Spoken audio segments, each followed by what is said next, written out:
Hi everyone, welcome back to another video and today our topic of discussion is about states of matter। तो यहाँ पर generally हम reading करेंगे। आप अगर एक्सप्लेनेशन देखने के लिए आते हो कि मैं आपको कुछ समझाऊंगा तो इस उद्देश्य से नहीं आना चाहिए। इसके लिए फार्मा प्लस चैनल डेडिकेटेड है। सिर्फ इसी चैनल में क्या होगा, मैं यूट्यूब में देखा कि रीडिंग के लिए कोई यूट्यूब में कुछ भी चैनल नहीं है, तो यहाँ पर मुझे एक ट्विस्ट लगा कि मैं कुछ अच्छा कर सकता हूँ।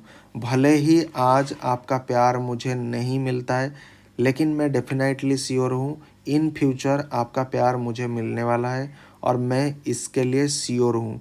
क्योंकि एक ना एक दिन, भले ही आज ज़माना रील का चल रहा है, भले ही आज ज़माना फेसबुक इंस्टाग्राम का चल रहा है, बट मैं आपको एक चीज़ बताऊँ, when ever you spend time on Instagram and scrolling down the Instagram reel, then watching the Facebook, okay, whatever you engaged in different type of activity, such type of activity, so ultimately what do you get at the end of the session? Nothing, only your eye power diminish, only you give pain to your eye, but nothing else. But whenever you at least visit the read to lead channel, in that channel you gain some pain, but you gain also reward. After watching this type of video, I definitely sure that in future your interest will be developed, okay? So इसी के साथ बाकी बहुत बात तो मैं नहीं करूँगा, सिर्फ आज का टॉपिक स्टार्ट करते हैं जो कि चैप्टर 1 होगा, स्टेट ऑफ मैटर होगा। एंड मैंने ये बुक जीडीसी का परचेज किया था, ओके। मैंने अभी तक इसको पढ़ा नहीं, तो इसीलिए भी ये चैनल मैंने डेवलप किया है कि अगर हम बुक कोई कुछ मंगा रहे हैं तो उसको कम से कम एक बार तो पढ़ लेना चाहिए। तो आज से शुरू करते हैं स्टेट ऑफ मैटर। आज ये जनरली आपका फिजिकल फार्मास्यूटिक्स का जनरली ये आएगा, ठीक है। सो स्टेट्स ऑफ मैटर ये जनरली आपका फिजिकल फार्मेसी का होगा, ठीक है।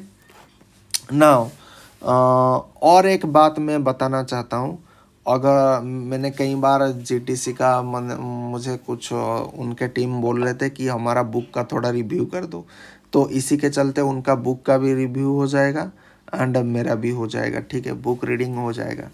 एंड इसी के चलते कई बार कुछ टीचर क्या होते हैं, अपने बच्चों को कहते हैं पढ़ो पढ़ो पढ़ो, लेकिन बच्चा क्या करता है, कभी नहीं पढ़ता है। क्यों नहीं पढ़ता है? क्योंकि टीचर खुद नहीं पढ़ते हैं। अगर मैं एज ए टीचर, मैं अपने आप को स्टूडेंट भी समझता हूँ एंड टीचर भी समझता हूँ। सो जब स्टूडेंट मोड में आता हूँ तो मैं क्या करता हूँ, रीडिंग करता हूँ, राइटिंग करता हूँ, एक्सप्लेनेशन खुद को समझता हूँ, चीज़ों क्या क्या है। एंड जब टीचर मोड में आता हूँ तो मैं अगर आपको बोलूँगा कि आप रीड करो तो डेफिनेटली आप मेरे बात मानोगे। क्यों मानोगे? क्योंकि मैंने ये चीज़ खुद करा है, आपके सामने मैंने रीडिंग किया है, जीवंत उदाहरण। इससे ज़्यादा प्रैक्टिकलिटी और क्या है, ठीक है। तो बुक रीडिंग आपका, भले ही मैं जानता हूँ कोई भी जो चीज़ होते हैं ना वो हठात डेवलप नहीं होता है, क्योंकि हमारा माइंड अभी क्या होता है, बहुत ही ज़्यादा फ्लक्चुएट है। तो हम बुक रीडिंग करना इतना इजी नहीं है, इसके लिए बैठना पड़ता है, इसके लिए इन्हें तपस्या करना पड़ता है, ध्यान केंद्रित करना पड़ता है, ठीक है। अगर आप मास्टरबेशन करोगे तो आप नहीं होंगे, आपका दिमाग स्थिर नहीं रहेगा। बुक रीडिंग वो व्यक्ति कर सकता है जिसके अंदर कंसंट्रेशन है, जिसका दिमाग उधर इधर नहीं भागता है। क्योंकि बुक रीडिंग करने के लिए पहले जो लक्षण होता है, जो योग्यता होता है, वो होता है एक जगह पर बैठना, शांति से बैठना, तभी ये पॉसिबल हो पाएगा, ठीक है ना। आज नजिया वोमिटिंग का एक चैप्टर मैंने ऑलरेडी क्या होता है ऑलरेडी बना दिया है, तो आप अगर इसे देखना चाहते हो तो जा कर के रीड टू लीड चैनल में आप क्या कर सकते हो, इस वीडियो को देख सकते हो। ऑलरेडी इसका वीडियो यूट्यूब पर अवेलेबल हो चुका है, तो आप जा कर के इसे देखो, ठीक है। चिकित्सा गाइड से हमने शुरुआत किया है, तो आप अगर देखना चाहते हो जा कर के देखो। Now coming to the state of matter, आज हम स्टेट ऑफ मैटर में क्या करेंगे, डिस्कशन करेंगे, ठीक है। इंट्रोडक्शन पर चलते हैं सीधा सीधा। Gases, liquid and crystalline solid are the three primary state of matter और फेजेस, ठीक है। Gases, liquid, crystalline solid are the three primary state of matter, मतलब स्टेट ऑफ मैटर के अगर आपको पूछा जाएगा या फेजेस के बारे में पूछा जाएगा तो उसका तीन स्टेट होता है, गैसेस, लिक्विड, क्रिस्टलाइन सॉलिड, ठीक है। नाउ दूसरा होता है आपका sublimation. It is a process of transition of substances directly from the solid state to a gas state. Example हो गया आपका आयोडीन एंड कैम्फर।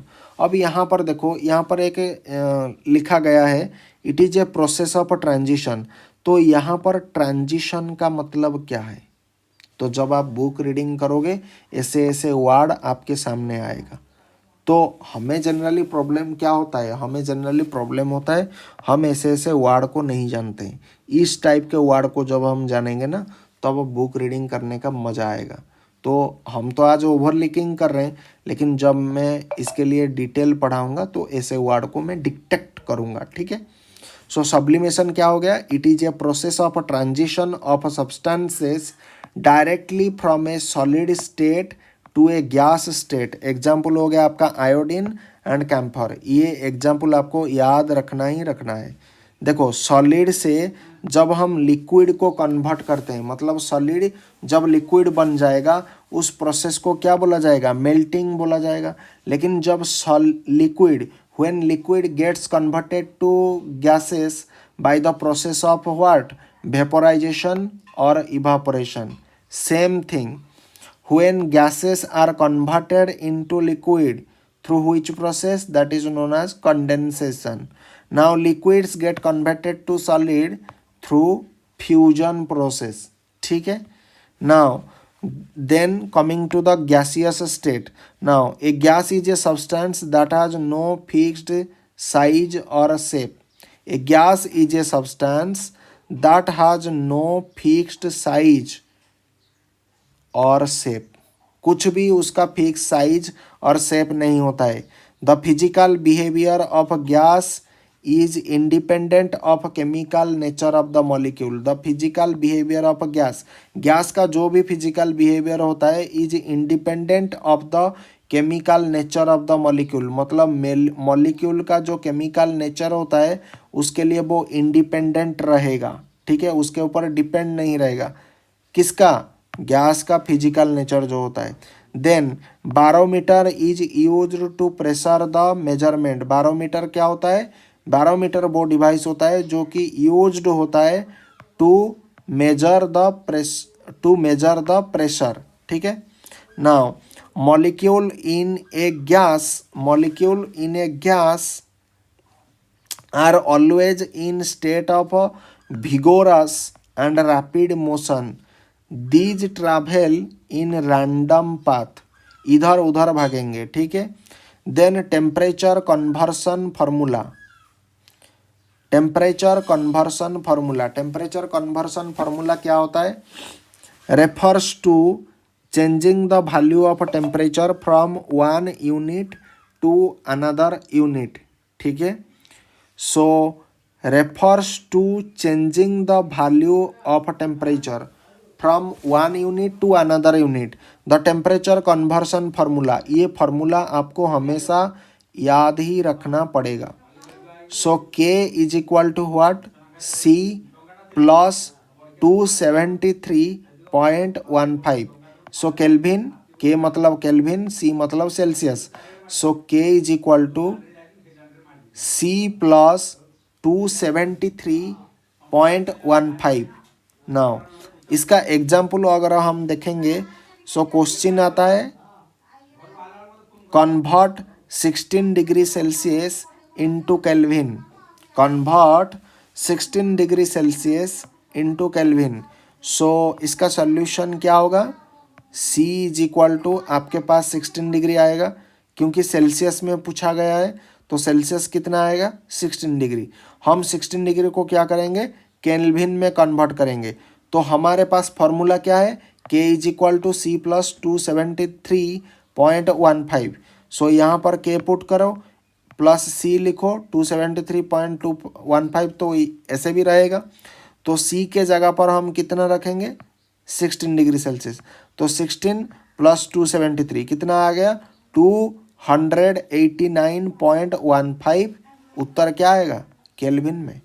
ठीक है, तो इसी तरह से और एक क्वेश्चन को हम अगर हम देखेंगे, कन्वर्ट 225K टू सेल्सियस, मतलब तो देखो यहाँ पर ये जो इक्वेशन है ना, K is equal to C plus 273.15 जो आपका लिखा गया है, वो कैसे यहाँ पर देखो, यहाँ पर ये वैल्यू कैसे आया। तो यहाँ पर मैं बता रहा हूँ, देखो C जहाँ पर रखा गया है, ये जो C रखा गया है इसको यहाँ पर ऐसे ही रखो। ठीक है, तो क्या चेंज हो जाएगा, ये वैल्यू को हम इस साइड को लेकर के लाएंगे। तो कैसे होगा, सो K को यहाँ पर भी रखो, K के साथ हम कोई छेड़छाड़ी नहीं करेंगे, K जहाँ पर है वहाँ पर रखो। देन इस वैल्यू को हम क्या करेंगे, इस साइड लेकर के आएंगे। तो कैसे आएगा, जब इस साइड में ये आएगा तो ये क्या हो जाएगा, माइनस हो जाएगा कि नहीं, माइनस हो जाएगा। एंड इक्वल साइन रखो, एंड C के साथ, C वैसे है क्योंकि C के साथ हमने कोई कांड नहीं किया है, तो C तो C रहेगा। तो उत्तर आया कि नहीं आया, C is equal to K minus 273.15। तो यही तो इसका आंसर है। एंड उस हिसाब से K का वैल्यू आप ये पुट करो एंड माइनस 273 पुट करो। सो उत्तर कितना आ गया, -48.15। देन आइडियल गैस लॉ की अगर हम देखेंगे तो वो क्या है, आइडियल गैस लॉ। ठीक है, the laws which deals with the ideal gas are naturally called as ideal gas law.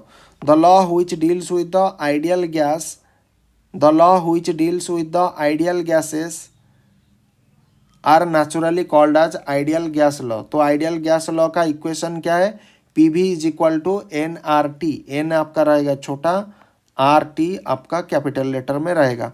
Where P is equal to का what, pressure, V is equal to volume, V आपका volume हो गया। Then R क्या हो गया, R आपका gas constant जिसे बोला जाता है 1.8987 कैलोरीज पर मोल। एंड ये GPAT 2021 में ये क्वेश्चन पूछा गया था। R is equal to gas constant जिसका वैल्यू होता है 1.987 कैलोरीज पर मोल। ये वैल्यू आपको याद रखना है एंड ये इक्वेशन भी याद रखना है।